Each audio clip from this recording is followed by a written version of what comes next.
faster than healthcare costs, and that's saying something.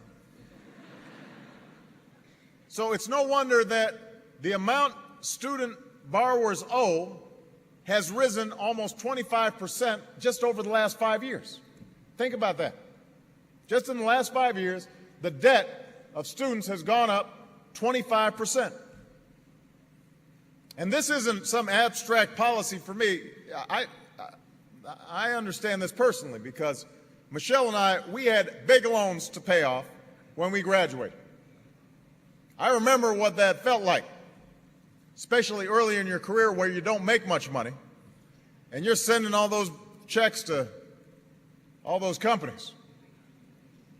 And that's why I'm absolutely committed to making sure that here in America, nobody is denied a college education. Nobody is denied a chance to pursue their dreams. Nobody is denied a chance to make the most of their lives just because they can't afford it. We are a better country than that. And we need to act like we're a better country than that.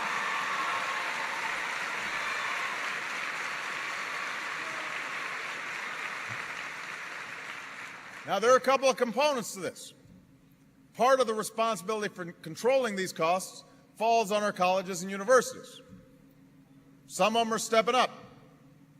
Public institutions like the University of Maryland, University of North Carolina, some private institutions like Cornell, they're all finding ways to combat rising tuition without compromising on quality. And I know that your president is looking at some of these same approaches to make sure that the actual costs of college are going down. I want to challenge every university and college president to get a handle on spiraling costs. So university administrators need to do more to make college more affordable, but we as a nation have to do more as well. So that's why we fought so hard to win a battle that had been going on in Washington for years. And it had to do with the federal student loan program. See, under the old system, we'd pay banks and financial companies billions of dollars in subsidies to act as middlemen. See, these loans were guaranteed by the federal government, but we'd still pass them through banks, and they'd take out billions of dollars in profits. So it was a good deal for them, but it wasn't a very good deal for you. And because these special interests were so powerful, this boondoggle survived year after year, Congress after Congress. This year, we said enough is enough. We said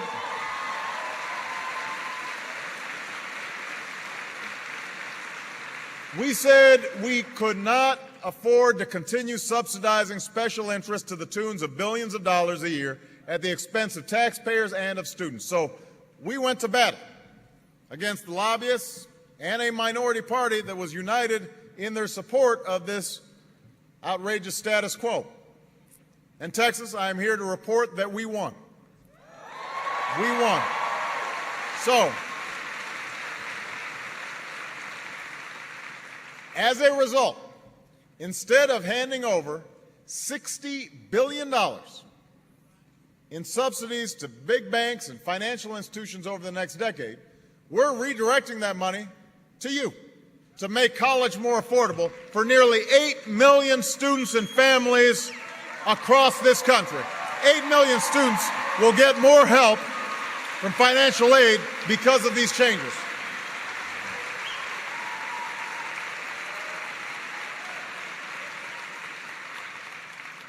We're tripling how much we're investing in the largest college tax credit for our middle-class families. And thanks to Austin's own Lloyd Doggett, that tax credit is now worth $2,500 a year for 2 years of college. And we want to make it permanent so it's worth $10,000 over 4 years of college. $10,000.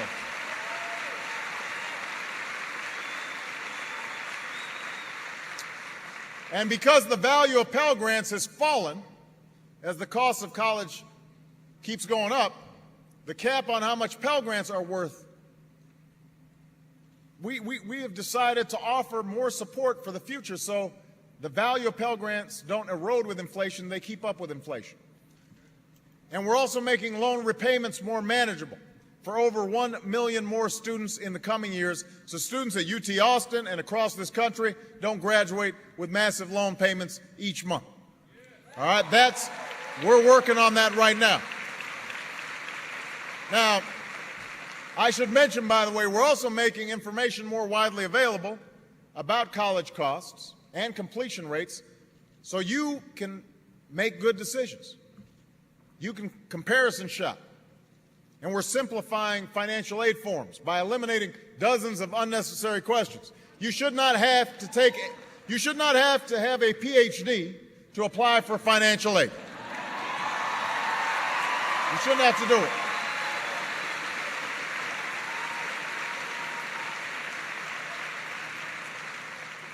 I want a bunch of you to get PhDs. Don't get me wrong. I just don't want you to have to do it for your financial aid form. So if you're married, for example, you don't need to answer questions anymore about how much money your parents have made. If you've lived in the same place for at least 5 years, you don't need to answer questions about your place of residency. Soon, you'll no longer need to submit information you've already provided on your taxes. And that's part of the reason why we've seen a 20% jump in financial aid applications, because we're going to make it easier and make the system more accessible. So college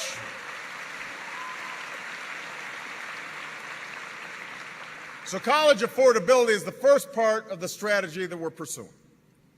The second part is making sure that the education being offered to our college students, especially, by the way, our students at community colleges,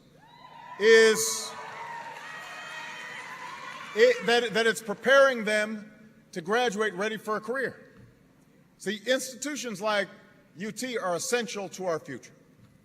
But community colleges are too. They are great, underappreciated assets that we have to value and we have to support. So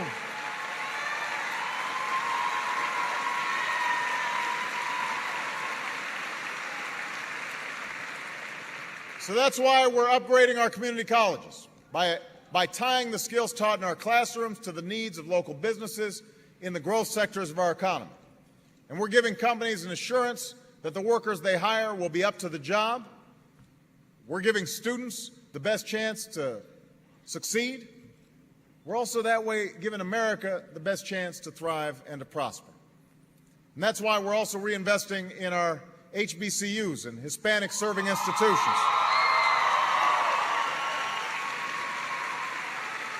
like Houston Tillotson and St. Edward's.